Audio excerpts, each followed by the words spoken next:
Hi guys, welcome to part one of our Let's Talk Women's Health series.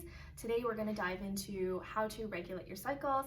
So before we get started, I just wanted to introduce ourselves. So my name is Dr. Olivia Leung. I'm a naturopathic doctor at Avena Health Clinic in Mississauga. I have a focus in women's health, fertility, skin, hormone balancing, and digestion. I work alongside my dad, and yeah, I'm just really happy to talk about this today. Hi everyone, I'm Dr. Nicole Tilley. I'm a naturopathic doctor in Etobicoke, just located across from Islington subway station. I have a clinical focus in pediatrics, perinatal, and pregnancy, as well as a family practice. I focus a lot on healthy aging and digestion as well. I'm really happy to be talking to you about hormones today, so let's get started. So the first thing we want to talk about is, answering what is a menstrual cycle. So as women, your monthly cycle essentially is kind of like your health report. It tells us a lot about your hormonal health, fertility, and gives us clues as to, what might be going on with other symptoms that you're experiencing. So this is an advantage that we have over men, actually. So what is a menstrual cycle? So it is broken up into two main phases. So the first phase is the follicular phase, and this is basically, where an egg is maturing, and the predominant hormone that we usually focus on is estrogen. And so estrogen helps with, keeping your skin nice and healthy. Again, helps mature the egg. It prepares the uterine lining for a potential pregnancy. So kickstart that process. Then you reach the second phase, which is marked by ovulation, which is the start of the second phase, and this is the luteal phase. And so in this phase, the main hormone is progesterone, and progesterone, you can think of it as kind of like your Zen hormone. It also helps fluff up that uterine lining that estrogen was kind of building in the first half of the cycle. And it essentially prepares for implantation and carrying out a potential pregnancy. All right, so jumping into some factors that can affect your menstrual cycle, starting off with medical conditions. So if you do have anything such as PCOS, endometriosis, fibroids, iron deficiency, thyroid concerns, you're gonna wanna start there, because without addressing those, we're never gonna get to the root cause and you're never gonna see the benefits that you want. Some other really big players in terms of regulating your cycles are things like dietary health, mainly gut health, fiber, processed foods, sugars, things like that, as well as lifestyle. So exercise, sleep, stress, and then environmental factors. So all those endocrine disrupting chemicals that you're seeing in plastics, various skin products, stuff like that, those are all going to play a factor. So just giving you a brief overview for now, and then we'll go over into detail about how you can fix those later. So let's talk a little bit about, okay, so now we're aware of the factors that might affect our cycles.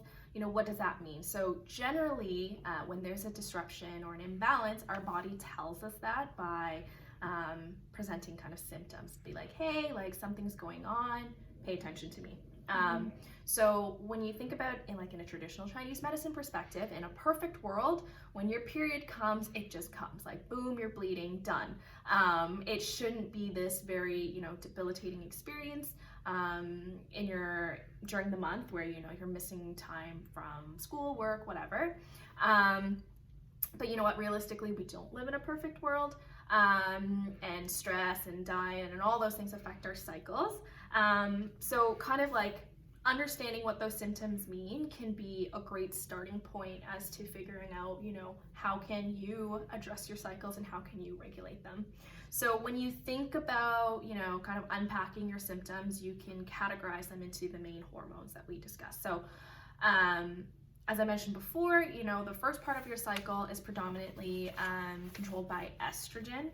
And so when there is a relative estrogen deficiency in comparison to the other hormones that are involved, the symptoms that you experience might actually parallel like perimenopausal symptoms or symptoms that menopausal women experience, like vaginal dryness, low sex drive, dry skin, like all of those things. You might also feel like, your mood is a bit lower than it normally is. You have some like mental fogginess, fatigue, things like that. So that could have you thinking about like estrogen. There's also on the other side of it, so the second half of the cycle, progesterone. So progesterone helps with, fluffing out that uterine lining and all of that stuff. So when there is a relative progesterone deficiency, you might start to see things like anxiety. And as I mentioned before, progesterone is that zen hormone that kind of keeps us chilled out. So if it's not there, we start to feel anxious, scattered thoughts, brain fogginess, and all of that stuff. On the other side of things, there's also androgens to consider. So androgens are kind of more of the masculine hormones that women also have and need for optimal health. So the androgens include testosterone, DHEAs. When there's a relative excess in those hormones, you might experience like breakouts before your periods, oilier skin, water retention, breast distension, things like that, weight gain, swelling in your ankles and feet, and just kind of overall that you notice. And then when there's kind of like a relative deficiency in those hormones, you might start to see, low sex drive, again, low mood. Mood is greatly affected by our hormones, whether it's estrogen, progesterone, or your testosterones, but something to think about there. Aside from kind of like the hormone categorization of things, if we again bring it back to TCM, a very simplified way of thinking about it is that, if your symptoms get kind of better after the onset of your period, so the day you bleed, that's considered kind of like an excess pattern, right? So all these things are building up, and once you're able to release, things get better. The breast distension stuff get better. So we think of an excess pattern. On the other side of things, if things get worse on the first day of bleeding, you might fall into the category of a deficiency pattern because, again, you're losing blood and you're losing more than you already have, and so symptoms get worse. So that's a way to think about it. At the end of the day, it's important to kind of track these symptoms and find someone that you trust to kind of like unpack and understand these with you. All right. So now that you're finally caught up to date onto what your menstrual cycle is all about, let's figure out how to get it back on track. So first and foremost, like Dr. Olivia was saying, you want to start by tracking your cycles. So downloading a phone app such as Clue, Flow, P-Tracker, or doing it through a mindful journal and just writing the day one that you get your period, the day that your period ends, as well as tracking any symptoms you might get through the month or with your cycle. That's going to really help us as naturopaths figure out which hormones are at play and how we can best support you through that. Next up being addressing the root cause. So like I mentioned before, there's lots of medical conditions which cause variations in your menstrual cycle. So if you do have any of these, you want to get them assessed first, rather than just guessing what's happening. Figure out, do some testing, and then address those to the best of your capabilities. The next up being optimizing your diet. So this is another big component of kind of addressing the root cause. And as you already know, diet plays a huge role in all aspects of health. And the reason why it's important is that, the foods that you eat can actually be the barrier to healing. So, if you're eating foods that are causing, an inflammatory response, even if it's a low grade or, you literally get rashes and whatever your response is, that can impede on, your healing process. So generally, a great starting point is to kind of assess what your diet's like, and determine if there's like food sensitivities or things that you are sensitive to, and if there are, to remove those. Because again, eating foods that your body doesn't necessarily agree with is considered a physical stressor on the body. And when there's stress at play, it affects our hormone, it affects our thyroid health, our immune system, and everything like that. So that's definitely a great starting point.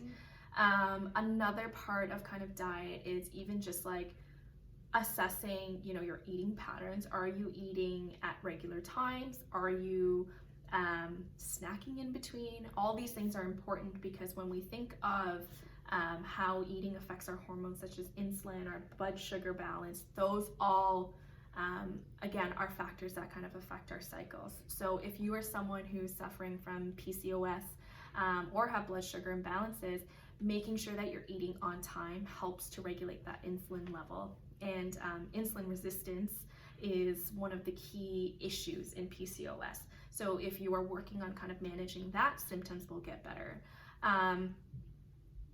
So generally our tip would be, allowing at least 3 to kind of like 5 hours between meals if you are having 3 meals a day, and minimize snacking throughout the day if possible. Another one is to kind of just focus on building a balanced plate. So there are a lot of diets out there, keto, low FODMAP, whatever. There's all these diets out there and they can be very overwhelming, but if you really kind of look at them all and kind of distill it into what the bottom line is, it's always just focusing on eating a more whole foods diet, eliminating refined sugars, processed foods, eating an abundance of colorful fruits and veggies, having your fiber intake, eating at rest, not in front of a TV. All of those things are important to kind of regulate your eating patterns, optimizing your digestion, and again, optimizing your hormonal health. All right, so going off of that, let's talk about optimizing your detoxification pathways. Detoxification is crucial for restoring your menstrual cycles, because if you're not having regular bowel movements, if you're overburdening your liver, if you're not sweating, things like that, your body isn't able to process the hormone metabolites. So they just recircle in your body, cause a lot of symptoms such as estrogen excess, for example, like Olivia was talking about before. So you might notice breast tenderness, you might notice bloating, all of these things. So in order to optimize our detoxification pathways, we actually want to start with bowel movements. So you're pooping every day. The way to do this is to make sure you're getting enough fiber and you're getting enough water. So aiming for that 30 grams of fiber a day, which is a ton of fiber, but that is the goal here. So making sure you're getting your green leafy vegetables, you're getting your half a plate of vegetables a day, and maybe you can't get there and you need to do ground flaxseed, for example, or a psyllium husk fiber or what it not, just until we're able to get the menstrual cycles back. Also, if you're having more fiber in your diet, make sure you're increasing your water intake. If you don't, then you're just gonna end up more constipated and we're gonna have back to the same issue we just had. So getting at least 7 to 8 glasses a day, depending, is gonna be really crucial for you there. Next up on the detoxification is the liver. So I'm sure you guys have all heard about the liver being a crucial organ for detox here. It's where all the hormone metabolism happens. So we first want to minimize the burden on the liver by reducing things like alcohols, sugars, various toxins, environmental factors such as plastics and other endocrine disrupting chemicals. Sorry, that's a long word. By minimizing the burden, we're allowing our liver to work better. Another way to kind of give a kickstart to the liver is castor oil packs. So a nice traditional naturopathic way. So getting some castor oil, rubbing that onto your right upper side of your abdomen and going to sleep with that. That's gonna have more blood flow come into the liver and help your body get that liver flowing better and detoxifying better. Wow, a lot of words. All right. Next on the list is to focus on managing your stress. So as I talked about before, in a perfect world when there's no stress, no, diet toxins, stuff like that affecting our cycles, periods would be great. But stress is a huge component of our lives and we can't necessarily eliminate that from our life, but what we can do is kind of just manage and control the things that we can. So stress is important because it raises our cortisol levels. And cortisol can in part just kind of affect our hormonal balance and other functioning of different organs like our thyroid health and things like that. So it's important to kind of manage that. So step one would be to assess the stressors in your life, and that may be mental, emotional, physical stressors in your life. Then kind of assess, okay, what are some things that I am currently doing to address that, and what are some things that I can change? So for example, a lot of people find working out a great way to relieve stress. And working out is great, moving your body is great. But for some people, that might actually be an additional stressor on the body for them. So one great thing to kind of think about is, okay, after I work out, do I feel more energized? Do I feel great? Or do I feel depleted? Do I feel even worse? And if that's the answer, exercise for you right now might not be the answer. It might actually be more stress. So that's an example of kind of assessing things that you're doing now and are they actually benefiting you? Another thing would be to really kind of work on reflecting and understanding, you know, what are things that you can currently control and what are things you cannot, and setting boundaries to kind of prioritize yourself and your own well-being, and again, to kind of minimize your stress. Another thing would be, Dr. Nicole will talk about this a little bit more later, but kind of like some supplements that can kind of help support your adrenal health too. But those are some things to think about. Another great way to start too is also optimizing your sleep. So poor sleep in itself is also considered a stressor on the body. So this kind of goes into the whole stress picture. So sleep, it's not just about clocking in a certain number of hours at night, but it's about attaining restful sleep. So sleep is the time of the day where your body has a chance to kind of heal, recharge, refuel, and do all of that stuff. When you're not, you know, having sleep deprivation, feeling very fatigued, that's considered a stressor. But another thing is that when you're not sleeping well, your cortisol levels get dysregulated, your melatonin, which is also a powerful antioxidant in our body, gets disrupted, and as you guessed it, affects our hormone health, affects our cycles.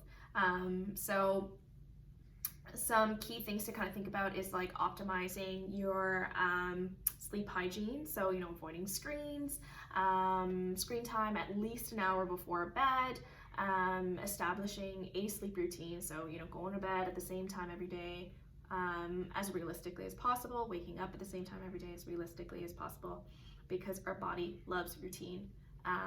True. Right? So if you think about it, your cycles are also a routine. So if you're trying to, you know, optimizing your sleep routine will also kind of help with your cycle routine, I guess. All right, that's perfect. Thanks, Dr. Olivia. So last up, we just have a few supplements that we wanted to recommend. So supplements are great, but they're also not great for everyone. So we're just gonna really briefly talk about what these are. And if you do feel like these are important for you, maybe speaking to your local naturopath or reaching out to Dr. Olivia or myself to kind of see what would be best for you. So some supplements we might recommend for you could be probiotics, for example, for gut health, immune health, restoring that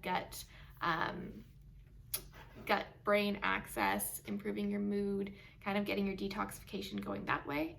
Omega-3s, so fish oils or algae oils, these are great for inflammation. They reduce that inflammation. They're also a healthy source of fats, which are important for hormone building, because hormones are made of fat, so you need a good source of that. Vitamin D3, so the sunshine hormone for immune, energy, thyroid, hormone production, all those things. B vitamins are crucial. They get depleted a lot with birth control use. So head on over to our next talk, which is on January 25th, to talk all about that. B vitamins, especially B6, are really great for menstrual related migraines, menstrual cramps, all of those things, getting you to feel better, feel more energized.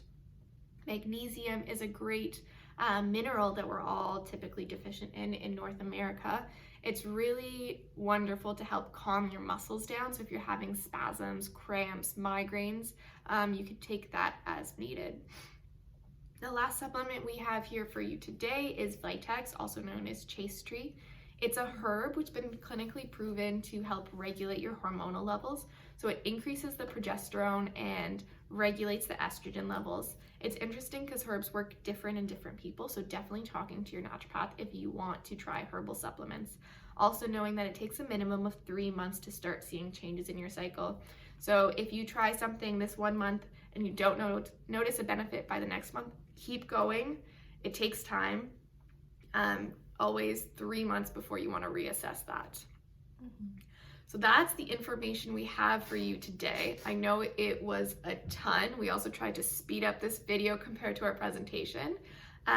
So if you were interested in learning more or wanted the handout from our talk, you can visit either of our websites, so mine being NicoleTilley.com under the resources tab there, or Olivia's you can find under AvenaHealthClinic.com under the community tab. So there you'll find the recording of the video, you'll find the handout from the talk, and then you'll also find a seed cycling handout. So seed cycling is a wonderful way to kind of start to restore your cycles now. So maybe your cycles are irregular every month, so they're not the same amount of time, or you're skipping months, or you don't have a period at all and you're not sure why. Seed cycling is a great place to start. The handout is there. Basically what you're doing is you're having a tablespoon of each ground flaxseed and pumpkin seed in the first half of your cycle, so from day 1 to 14. And then once you hit ovulation, you're having a tablespoon each of ground sesame and sunflower. Is that right? Yeah. Got it. So what that's doing is kind of regulating those hormones for you in the cycle. So by the 3rd month, hopefully your cycle is back on track. Thank you so much for joining us. Again, we're having another talk on Saturday, January 25th over at my clinic at 1243 Islington Avenue. If you are interested in coming to that, it is on the birth control pill and what happens after the birth control pill. So kind of an informed consent as to what the different pills do, as well as if you wanted to come off, how you can support your body in doing that. So we look forward to seeing you there, and thank you so much for watching. Have a great day, everyone. Bye.